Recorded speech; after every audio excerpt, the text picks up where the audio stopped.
So guys, morning. So ito ang ating medyo maganda ang ating mga for ngayon. Yan po ang ating Coco Peat and potting mix na ating ginagamit ngayon. I-promote na the best po sa ating strawberry. Yan. Coco Peat potting mix, so napakarami na po niyan. So nung nakaraan guys, ay medyo pangit yung ating mga strawberry. So ni-research ko ulit. So nilagyan natin ng ito ngayon guys, ito nilagyan natin ngayon ng mga Coco Peat. Ito yung mga naunang seedlings na nalagyan natin ng Coco Peat guys. So katulad nga kinasabi, yung Coco Peat at potting mix po yun ng vermicast at Coco Peat. So the best po yun sa ating strawberry. Ika nga tingnan nyo guys, so ang ganda niya, may mga ugat na siya. So katulad nyo ba, nakita nyo ba guys? Yan po yung mga nakaprepare nating mga vermicast sa ating mga seedlings. So mas maganda, katulad po nakaraan guys, nung na-observean kasi nung nakaraan ulan na ulan, tapos parang 1 week yata hindi nadiligan. So yung mga nakalagay lang sa lupa guys na strawberry, namatay siya siguro mga 3-4. Ito mayroong mga Coco Peat at vermicast, yung kanila hindi siya gaanong namatay kasi nga mayroong Coco Peat. Paliwanag ko po guys, yung Coco Peat guys, ito ayan guys, kasi siya nag-hold ng water.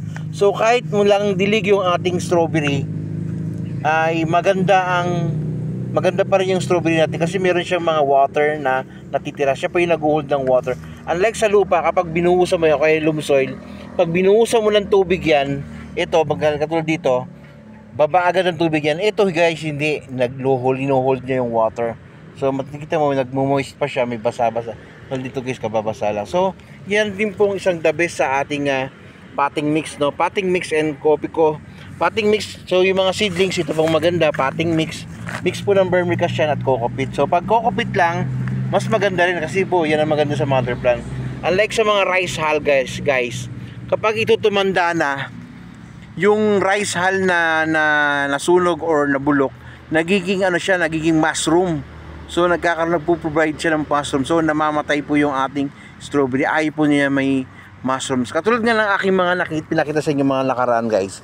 Yung ating mga strawberry na yan guys, mula dun sa taas, kita nyo ang ganda. Ang dami na niya ngayon. So dati 10 piraso lang yan, ngayon napakarami na niya. Hindi na mabilang. Nagbenta na rin po tayo. So yan guys, oh yan, ang ganda niya, oh.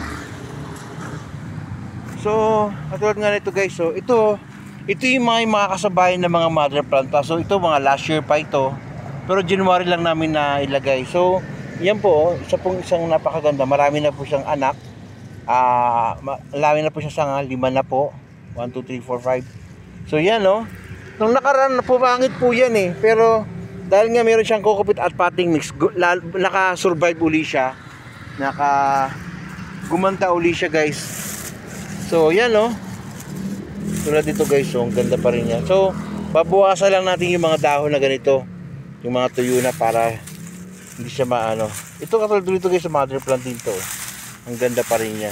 So ayan po ang ating mga pinagmamalaking mga strawberry mula dun sa taas, no, sa may damit na yun, no. 2 plat na po yan. So ganyan po kaganda. Yan po na kinuha natin ng mga seedlings, mga paninda galing papuntang Palawan at papuntang Fairview. So guys, ayan, take a look at this. So marami na siya. Nung ulan nakaraan, medyo pumangit yung mga strawberry natin, sumusurvive pa rin guys. So nagagawa pa rin ang paraan para makasurvive yung ating strawberry. So yan po, nilagyan po natin potting mix. The best po talaga ang potting mix ng Coco Peat sa strawberry.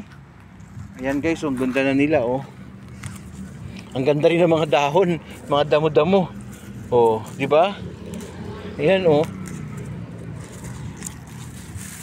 sobrang init kasi nakaraan guys, kaya naglalagay-lagay tayo ng mga dahon-dahon na ganyan para hindi masyadong ma-absorb yung init ng mga strawberry natin. So later on, mag-bare months guys, ganda na po nating strawberry. So yan, hindi natin mabilang yung mga runners niya, ang dami na rin, Kanya-kanya silang propagation. Di ba? Silaing. Pwede pangsigangin naman, pangsigang yan guys. So far so good. yung ating pong mga strawberry. Hindi sa kabila guys, oh. Ito ang kabilang plat, yung mga bago lang natin na ano. So guys, yan po ang update ng ating strawberry ngayon. Mas maganda ngayon ang panahon. Gumaganda po siya, maraming runners. So walang bunga, so marami siyang runners. Pero yun nga, katulad nga na kinasabi, yung mga tips guys, yung ating topic na coco peat and potting mix, yan po pa rin ang the best sa ating strawberry. Yung loam soil, rice hull, nabubulok, bawal po sa mga germs itong ating strawberry. So yan po isang mga tips na ating sinasabi at sinishare po sa inyo. Maganda pong gamitin sa ating coco peat, sa ating strawberry coco peat. Huwag na yung mga pong ating na ganyan, yan po ang ating magandang the best na gamitin. Ayan, preparation coco peat, binibili yan po sa Mapicon. Okay, diyan lang po natin binibili, natin pinopromote yan. Yan po kasi ang the best sa strawberry kapag tayo ay so ngayon medyo natutukan, medyo na linisin natin, natututukan natin ating mga strawberry. By September guys, lalago na naman yan, mamumunga na sila. So guys, yan po ang ating for delivery na ito guys, itong mga seedlings na to. Thank you sa mga nag-order. So guys, thank you very much. So update po ng ating sa ating maganda pa rin yung loam soil at coco peat sa ating yung loam soil hindi na po natin. Wala na po yung rice hull, wala na po yung loam soil. Coco peat plus pure na soil lang po ang gamitin natin.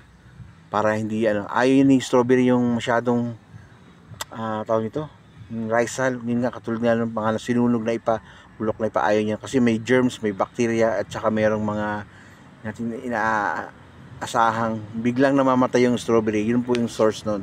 Pero kung sa lupa lang siya nakalagay, wala pong ibang ingredients or mga loam soil, ang ganda po ng strawberry pa rin. Tapos may kasamang pang coco peat, yun po ang the best sa strawberry. Okay? Bye!